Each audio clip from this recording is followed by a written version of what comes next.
Dahil din sa ng kumpanya ang nangyari, nagtulong-tulong ang mga kababayan para maipagamot si Melvin Yadao. Aywa. Yan ang handog sa pamilya ni Delphine Montenegro. Yakin yan.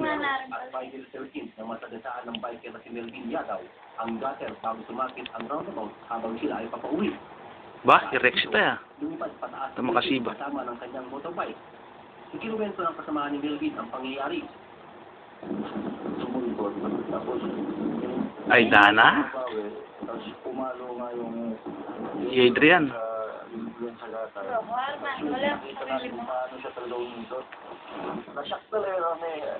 Agad siyang dinala sa malapit na ospital at tumagal siya doon ng halos 10 araw dahil sa mga bali niya sa 3 araw lang. daliri, pati na ang kanyang 2 ribs sa dibdib. Ayon sa doktor, aabot pa ng 3 buwan bago siya gumaling. Ang malaking problema niya ay hindi nasaklaw ng kanyang kumpanya ang presenteng kanyang sinapit. Dahil dito, agad nag-organisa ang Team Gorgas ng fundraising drive para panggasto sa gamot at medical treatment ni Melvin.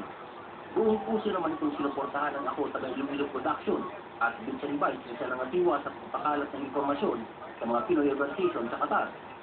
Pinumpisahan ang assembly sa Aladdin Kingdom. Umabot sa mahigit 25 organisasyon ang sumuporta kabilang ang mga grupo ng journalist, ng Filipino Channel, photographers, restaurant, banda, vehicle dealers at ang grupo ng expat riders ng mga Amerikano. Nagpakalat ng sobre para sa donasyon kay Melvin ng grupo ng Gorgas sa bawat sasakyang sasalin sa fundraising. At tumulak na ang grupo papuntang Alcor at pabrik ng Lusail International Circuit na kung saan gaganasin ang paggawad ng circuit na may sintidyon ng lahat na nag-participate at sumuporta kay Melvin.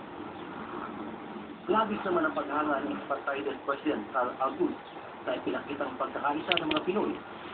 The whole idea here is to ride, have fun, and Solid. charity that are in the dark. That's what we're all about. I'm hoping that the family gets well.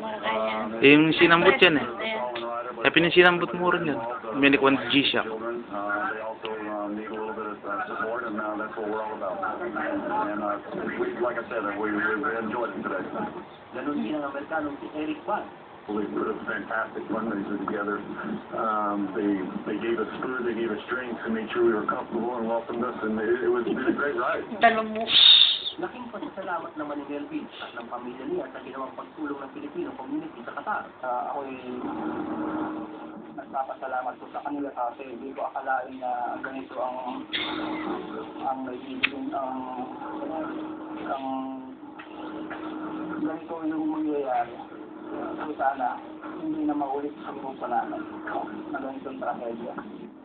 Kaya dublehin sa napresent po siya. Kaya hindi ko akalain na ganun ang mangyayari Ako kasi hindi sila pumunta dito sa malayo, sa Malayo. Pero nagkayayaan sila pumunta dito. May itong libong biyas ang naisip ng samahan na gagamitin ni Melvin para sa kanyang pagpapagamot. Nagbabalita sa Middle East, Delphine Montenegro, Doha, Qatar.